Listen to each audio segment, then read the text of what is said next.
ഇന്ന് നമുക്ക് സൂചി ഗോതമ്പ് കൊണ്ട് എങ്ങനെയാണ് നല്ലൊരു ഉപ്പുമാവ് ഉണ്ടാക്കുക നോക്കാം. അപ്പോൾ അതിന് വേണ്ടിയിട്ട് നമുക്ക് ചീനച്ചട്ടി അടുപ്പത്ത് വെച്ച് ഞാൻ എണ്ണ ഒഴിച്ചിട്ടുണ്ട്. അപ്പോൾ എല്ലാവരും ഇപ്പോൾ ഡയറ്റൊക്കെ ഫോളോ ചെയ്യുന്ന ആളുകളായതുകൊണ്ട് ഈ ഒരു ഉപ്പുമാവിനൊക്കെ വളരെയധികം പ്രസക്തി ഉണ്ട്. ചിലർക്ക് കഞ്ഞി കുടിക്കാൻ ഇഷ്ടമില്ലാത്ത ആൾക്കാരുണ്ടാവും. അപ്പോൾ അവർക്ക് ഈ ഉപ്പുമാവ് കഴിക്കുക എന്ന് പറഞ്ഞാൽ കുറച്ചുകൂടി ഒരു ടേസ്റ്റിയാണ്, ഒരു ഇത്തിരി എരിവൊക്കെ ഇട്ടിട്ടാകുമ്പോൾ. ഇതാണ് ആ ഗോതമ്പ് കണ്ടത്, ഞാൻ സോക്ക് ചെയ്ത് വെച്ചതാണ്. അതുകൊണ്ട് ഇത് ഞാൻ അധികം വേവാനൊന്നുമില്ല, അല്ലെങ്കിൽ കുറച്ച് വേവുണ്ടാവും. ഒന്ന് സോക്ക് ചെയ്ത് വെച്ചാലാണ് ഉപ്പുമാവിന് പൊതുവെ ഒരു മയം കിട്ടുക. അപ്പോൾ നമുക്ക് എണ്ണ ചൂടായി കഴിഞ്ഞാൽ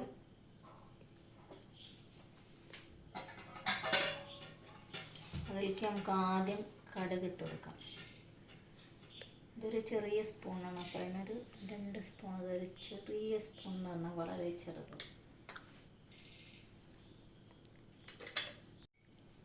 കടുക് ഇങ്ങനെ പൊട്ടാൻ തുടങ്ങുമ്പോൾ നമുക്ക് എന്ത് ചെയ്യാന്ന് വെച്ചാൽ, ഞാനൊരു ഇത്തിരി ഒരു 1/2 ടീസ്പൂൺ ഉഴുന്ന് പരിപ്പ് എടുത്ത് വെച്ചിട്ടുണ്ട്.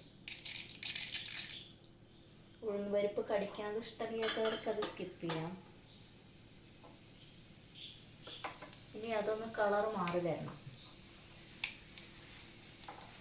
കടുക് പൊട്ടാൻ തുടങ്ങി. അപ്പോൾ ചട്ടുകത്തിൽ വെള്ളമൊക്കെ ഉണ്ടെങ്കിൽ അത് തുടയ്ക്കണം, അതല്ലെങ്കിൽ നമ്മളിതിൽ മുക്കുമ്പോൾ പൊട്ടിത്തെറിക്കാനുള്ള ചാൻസ് ഉണ്ട്. ഈ കടുക് പൊട്ടുന്നതോട് കൂടിയിട്ട് തന്നെ ഉഴുന്ന് പരിപ്പ് ചുവന്ന കളറാവും. അതാണ് ഉഴുന്ന് പരിപ്പ് പാകമായാൽ നമുക്ക് അറിയാൻ പറ്റുക അങ്ങനെയാണ്. ഇനി നമ്മൾ എന്ത് ചെയ്യണം വെച്ചാൽ, ഞാനൊരു ടേസ്റ്റിന് വേണ്ടിയിട്ട് ഒരു പപ്പടം ചെറുതായി അരിഞ്ഞത് ഇട്ട് കൊടുക്കണം. പപ്പടം ഇടുന്നുണ്ടെങ്കിൽ ഈ സമയത്ത് ഇടണം, അതല്ലെങ്കിൽ പിന്നെ അത് പപ്പടം അങ്ങനെ പൊള്ളി വരില്ല. പപ്പടം ഇതിനൊരു എക്സ്ട്രാ ടേസ്റ്റ് കൊടുക്കുന്ന ഒരു ഇൻഗ്രീഡിയൻ്റാണ്. അതിങ്ങനെ നനയുമ്പോൾ ഇഷ്ടമില്ലാത്തവരത് ചേർക്കണമെന്നില്ല, സ്കിപ്പ് ചെയ്യാം. പക്ഷെ എനിക്കിഷ്ടമാണ്, അതുകൊണ്ടാണ് ഞാൻ ചേർക്കുന്നത്. ഇനി നമുക്ക് ഉണക്കമുളക്, ഒരു ഉണക്കമുളക്, കറിവേപ്പില ഇട്ടിട്ട് ഇളക്കാം.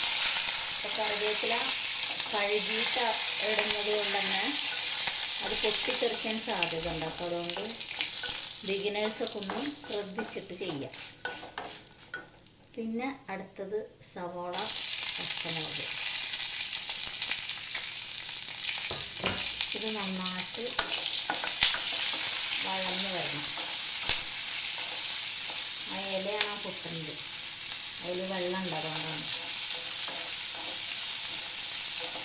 അപ്പോൾ നമുക്കിതിൻ്റെ വഴറ്റൽ ഈസി ആക്കാൻ വേണ്ടിയിട്ട് നമുക്ക് എന്ത് ചെയ്യാം, ഇത്തിരി ഉപ്പിട്ട്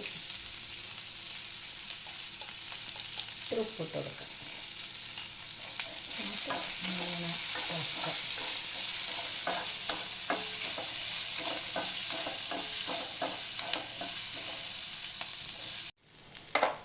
അപ്പോൾ നമുക്കിത് ഒക്കെ വഴണ്ട് വന്നിട്ടുണ്ട്. നമുക്ക് എന്ത് ചെയ്യാം, ഈ സൂചി ഗോതമ്പ് ഇതിലേക്കിടാം.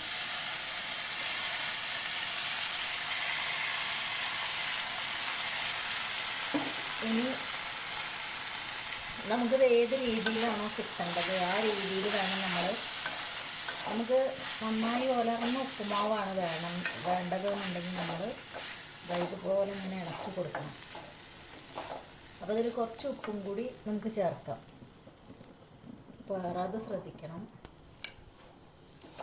ഇത് ഇളക്കിയിട്ട് നല്ല ഒലർന്ന ഉപ്പുമാവ് വേണമെങ്കിൽ ഇതിങ്ങനെ പൊട്ടാൻ തുടങ്ങും. ഇതിലെ വെള്ളമൊക്കെ വലിഞ്ഞിട്ട് ഇങ്ങനെ അടിയിൽ നിന്ന് ഇങ്ങനെ സൗണ്ട് കടയെന്ന് വന്നിട്ട്. അപ്പോൾ എന്ത് ചെയ്യാം, നമുക്ക് ഒക്കെ വെള്ളം ഒഴിച്ച് കൊടുക്കാം. അതല്ല കുഴഞ്ഞ രീതിയിലാണോ വേണ്ടത്, അങ്ങനെയാണെന്നുണ്ടെങ്കിൽ നമുക്ക് എന്ത് ചെയ്യണം, ഇതാദ്യം ഇങ്ങനെ മൂപ്പിക്കേണ്ട ആവശ്യമില്ല, പെട്ടെന്ന് വെള്ളം ഒഴിച്ച് കൊടുക്കാം. പക്ഷെ എല്ലാവർക്കും ഒലർന്ന് നിൽക്കുന്നതാണ് ഇഷ്ടമാവുക. അപ്പോൾ അതുകൊണ്ട് തന്നെ നമ്മളിങ്ങനെ മാക്സിമം ചെയ്ത് കൊടുക്കുക. എന്നിട്ട് എന്ത് ചെയ്യാം, നമുക്ക് ഇതിൽ വെള്ളം ഒഴിച്ച് കൊടുക്കാം. വെള്ളം എന്ന് പറഞ്ഞത് സോക്ക് ചെയ്തതായതുകൊണ്ട് ഏകദേശം 1 ഗ്ലാസ്സൊക്കെയാണ് ഞാൻ ഇപ്പോൾ ഒഴിച്ച് കൊടുക്കുന്നത്. അതല്ലെങ്കിൽ ഒരു 2 ഗ്ലാസിൻ്റെ അടുത്തൊക്കെ വെള്ളം ഒഴിക്കേണ്ടി വരും. അത്യാവശ്യം നല്ല വേവുള്ളതാണ്, അല്ലെങ്കിൽ ഇത് ഭയങ്കര ബലമായിട്ടിരിക്കുക. ഇപ്പോൾ ഇതാ സോക്കായത് കൊണ്ടാണ് ഇതിങ്ങനെ ഒരു പാലിൻ്റെ കളർ വരുന്നുണ്ടല്ലേ.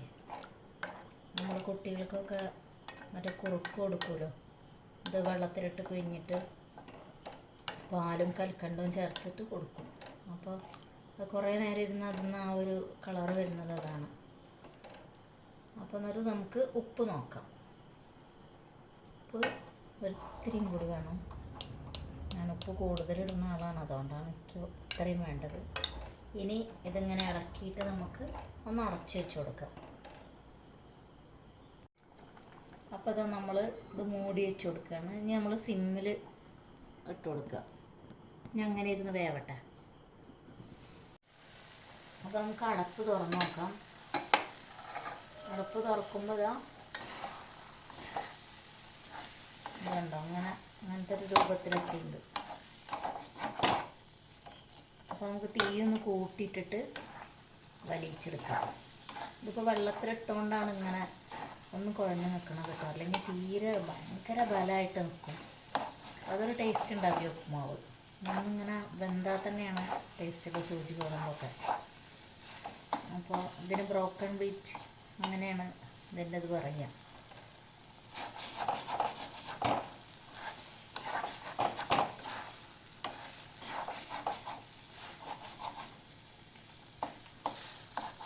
ഒന്ന് തീ കൂട്ടിയിട്ടിട്ട് ഇങ്ങനെ വെള്ളം വലിച്ചെടുക്കുക.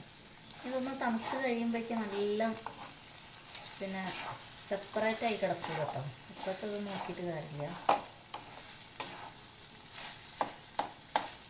ഉടഞ്ഞൊന്നും പോവില്ല. അരി പോലെ നല്ല മലർന്നിട്ട് നമുക്ക് കിട്ടും.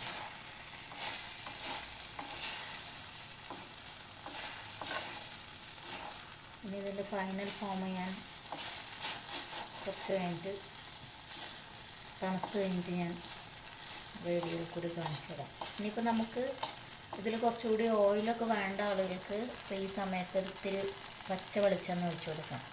അത് ഒഴിച്ച് കഴിഞ്ഞാൽ ഒരു പ്രത്യേക ടേസ്റ്റ് വരും. ഇത്തിരി കഴിഞ്ഞ് നമുക്ക് നോക്കാം. അപ്പോൾ കറക്റ്റായിട്ടുണ്ടാവും. അപ്പോൾ ഞാൻ നേരത്തെ പറഞ്ഞ പോലെ നല്ല ഉലർന്നിട്ടുള്ള ഉപ്പുമാവാണ് നമുക്ക് കിട്ടിയിട്ടുള്ളത്. അപ്പോൾ ഇതിന് നമുക്ക് ടേസ്റ്റിന് വേണമെങ്കിൽ തേങ്ങ ഇടാം. അപ്പോൾ ഞാൻ പിന്നെ തേങ്ങ അധികം പ്രിഫർ ചെയ്യാത്തതുകൊണ്ടാണ് അത് ഇടാത്തത്. നിങ്ങൾക്കത് ഇഷ്ടമാണെങ്കിൽ തേങ്ങ ഇട്ടിട്ട് ഉപയോഗിക്കാം. അപ്പോൾ കൂടുതൽ ടേസ്റ്റിയാണ്. ചിലപ്പോൾ ഒരു മൂഡ് തോന്നി ഞാൻ ഇടാറുണ്ട്. ഇപ്പോൾ അത് വേണ്ടാന്നുള്ളൊരു തോന്നൽ ഞാനത് ഇട്ടിട്ടില്ല. അപ്പോൾ കണ്ടോ, നല്ല സോഫ്റ്റ് ആൻഡ് ടേസ്റ്റി ആയിട്ടുള്ള ഉപ്പുമാവ്. എല്ലാവരും ട്രൈ ചെയ്ത് നോക്കുക. ഇഷ്ടമാണെങ്കിൽ like, share, comment, subscribe. Okay, അടുത്ത വീഡിയോ ആയിട്ട് ഉടൻ തന്നെ കാണാം.